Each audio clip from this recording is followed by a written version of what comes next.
नमस्कार दोस्तों, इस वीडियो में हम बात करने वाले हैं एक एसएमई आईपीओ के बारे में जिसका नाम है माई मुद्रा फिनकॉर्प लिमिटेड आईपीओ।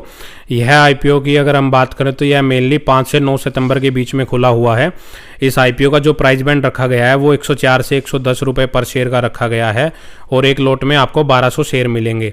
आईपीओ का जो टोटल इशू साइज है वो लगभग 33 करोड़ रुपए का है, जिसमें सारा का सारा जो इशू साइज है वो कंपनी फ्रेश इशू के जरिए मार्केट में बेच रही है और 10 सितंबर के दिन इसका अलॉटमेंट मिलेगा। जिनको अलॉटमेंट नहीं मिलता है उनका रिफंड 11 सितंबर तक आ जाएगा। जिनको अलॉटमेंट मिलता है उनके शेयर भी 11 सितंबर के दिन ही डीमैट में क्रेडिट हो जाएंगे और यह आईपीओ 12 सितंबर के दिन मार्केट में लिस्ट हो जाएगा। वहीं अगर हम इसमें देखें कि तो रिटेल कैटेगरी में हम मिनिमम और मैक्सिमम एक ही लॉट लगा सकते हैं। लॉट हमें 1200 शेयर मिलेंगे जिसकी जो अमाउंट रहेगी वो 1,32,000 रुपये की रहेगी। अगर हम इसमें प्रोमोटर्स की होल्डिंग्स देखें तो प्री आईपीओ जो प्रोमोटर्स के पास होल्डिंग है वो लगभग 78% की है और पोस्ट आईपीओ जो होल्डिंग्स रह जाएगी वो लगभग 57% की रह जाएगी। तो आइए अब हम कंपनी का एक बार बिजनेस समझ लेते हैं। यह कंपनी 2013 में स्टैब्लिश हुई थी और जिसमें यह एक चैनल पार्टनर का काम करती है, मतलब कि यह एक इंटरमीडिएटर का काम करती है जो कि बड़ी बड़ी एनबीएफसी कंपनियां होगी, हमारे मेजर बैंक्स हो गए, तो उनके बीच में एक इंटरमीडिएटर बनके यह इसके कस्टमर्स को लोन प्रोवाइड करवाती है।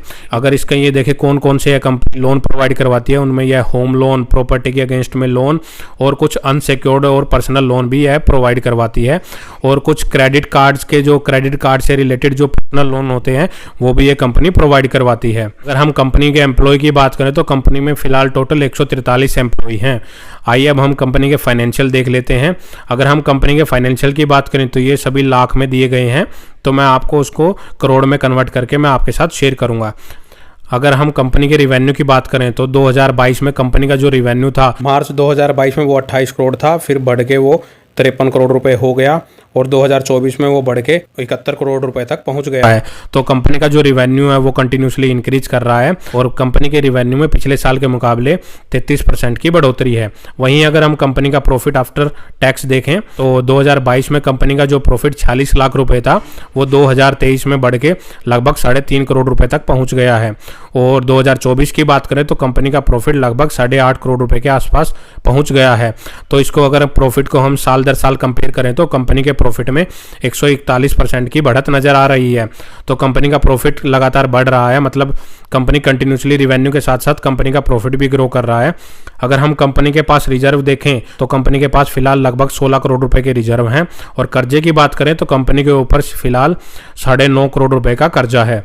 हम कंपनी के कुछ की परफॉर्मेंस इंडिकेटर्स भी देख लेते हैं, जिसमें कंपनी का जो अभी प्री आईपीओ पी चल रहा है वो 11 का था और जो पोस्ट आईपीओ पी हो जाएगा वो 15 का हो जाएगा। अब हम ये देख लेते हैं कि कंपनी जो ये आईपीओ लेके आ रही है उस पैसे की यूटिलाइजेशन कंपनी कहाँ पे करेगी। तो पहला जो कंपनी ने बताया है कि कंपनी के ऊपर जो भी कर्जा है कंपनी उस लोन को चुकाने के लिए इस पैसे का यूज करेगी और कुछ है जो कंपनी टेक्नोलॉजी डेवलपमेंट और डिजिटल इंफ्रास्ट्रक्चर के ऊपर खर्च करेगी और कुछ जो बचा हुआ पैसा है कंपनी अपनी वर्किंग कैपिटल रिक्वायरमेंट को पूरा करने के लिए यूज करेगी। अगर फिर भी कुछ बच जाता है तो कंपनी उसको जनरल कॉर्पोरेट पर्पज, मतलब कि कंपनी के जो प्रमोटर्स हैं वो अपने पर्सनल बेनिफिट के लिए उस पैसे का यूज करेंगे। आइए अब हम इसका सब्सक्रिप्शन स्टेटस देख लेते हैं। तो अगर हम इसके सब्सक्रिप्शन की बात करें तो टोटल आईपीओ में अब तक लगभग 13 गुना का सब्सक्रिप्शन हुआ है, जिसमें क्यूआई कैटेगरी में 8.5 गुना का और एनआई कैटेगरी में लगभग 11.5 गुना का सब्सक्रिप्शन हुआ है। वहीं रिटेल कैटेगरी में इसमें लगभग 17.5 गुना का सब्सक्रिप्शन हुआ है।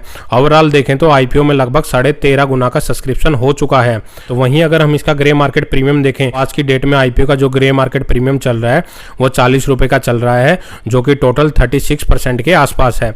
तो अगर आज की डेट में आईपीओ लिस्ट होता है तो वो आपको 36% का लिस्टिंग गेन दे सकता है। अभी इसमें सब्सक्रिप्शन के लिए एक दिन और बाकी है। अगर 9 सितंबर के दिन इस आईपीओ में अच्छा सब्सक्रिप्शन देखने को मिलता है तो ये आईपीओ का जो ग्रे मार्केट प्रीमियम है वो और भी ज़्यादा बढ़ सकता है। तो एक बात और मैं आपको बता दूं, अभी सेबी ने कुछ दिन पहले एक सर्कुलर जारी किया है जिसमें जो एसएमई आईपीओ हैं, जो मतलब ये स्मॉल मीडियम एंटरप्राइजेस के जो आईपीओ आते हैं, ये फर्स्ट डे लिस्ट होगा मार्केट में, तो आपको ये मैक्सिमम से मैक्सिमम 90% का ही लिस्टिंग गेन दे सकते हैं। मतलब पहले जो आईपीओ 200%, 300% पे SME IPO लिस्ट होते थे, अब वो आपको देखने को नहीं मिलेगा। हाँ, लिस्टिंग होने के बाद जब नेक्स्ट डे आप कंटिन्यूसली IPO बढ़ सकता है। इस IPO की टोटल ओवरऑल बात करें तो कंपनी के फाइनेंशियल काफ़ी अच्छे नज़र आ रहे हैं। कंपनी का जो रेवेन्यू और प्रॉफिट है वो भी कंटिन्यूसली इंक्रीज हो रहा है और कंपनी ग्रोथ भी काफ़ी तेज़ी से ग्रोथ कर रही है। इस IPO में आप शॉर्ट टर्म और लॉन्ग टर्म दोनों के लिए इन्वेस्टेड रह सकते हैं। इस वीडियो में इतना ही। अगर आपको वीडियो अच्छी लगी हो तो वीडियो को लाइक करें और चैनल को सब्सक्राइब जरूर करें। धन्यवाद।